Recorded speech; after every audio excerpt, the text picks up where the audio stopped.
तुम सब लोग या हमारी बात करें या आपकी बात करें, हमारा तो निपट चुका है, आप ही की बात। देखिए आगे में ना, जैसे ये बुट्टी बोरी है और ये पूरी जनरेशन में आगे बढ़ने में जाती है।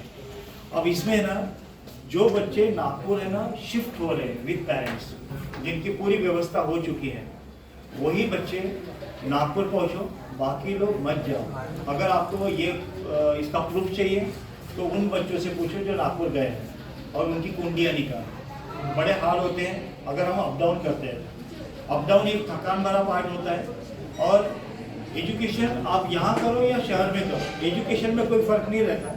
सिर्फ क्या होता है, शहर जाने के बाद अगर वो स्टूडेंट अच्छा है तो काफ़ी उसके अंदर पॉजिटिव चीज़ें आती है, लेकिन शहर 90% नेगेटिव चीज़ों से भी भरा हुआ है जो बहुत सारा फन नहीं दे सकता है।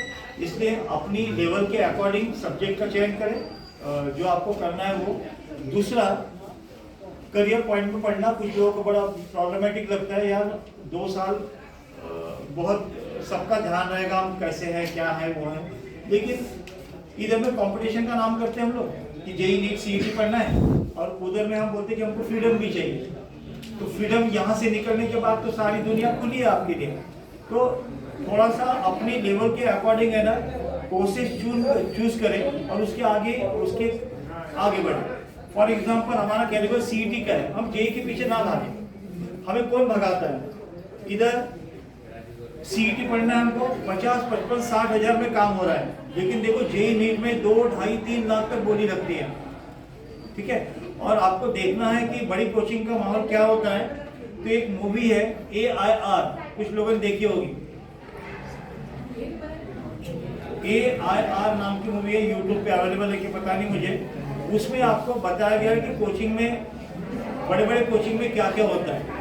ऐसा नहीं है कि अगर ब्रांडेड कोचिंग में हम लोग पहुंच गए, अगर हमारा कैलिबर है तो टिकेंगे, नहीं तो ना वहाँ भी बड़े हाल होते हैं। तो अपने कैलिबर के अकॉर्डिंग स्ट्रीम चूज करें।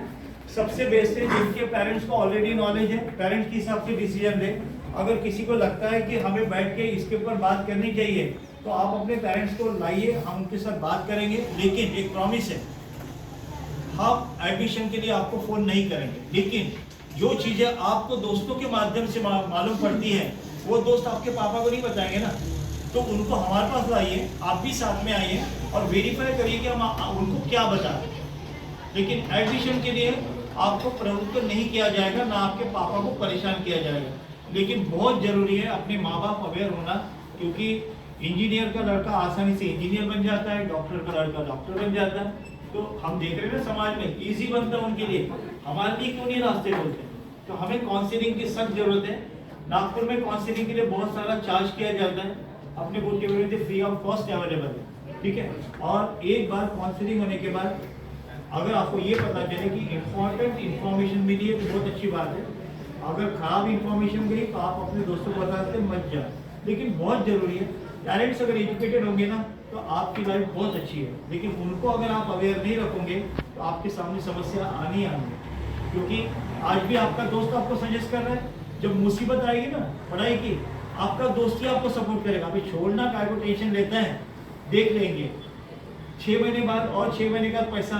एक तो क्या होता है, सबसे बड़ा ट्रैप होता है कम से कम टाइम में ज़्यादा से ज़्यादा फीस वसूल करना। हमारे एक स्टूडेंट 21 दिन कोचिंग करके हमारे यहाँ ज्वाइन की, उसने 21 डेज हो गए थे उसको, 70,000 भर चुकी थी ऑलरेडी 21 दिनों के अंदर। क्या जरूरत थी कोचिंग को कि 1 महीने के अंदर ही आधा पैसा निकाल लो, क्योंकि अभी भाग ही नहीं सकती हो।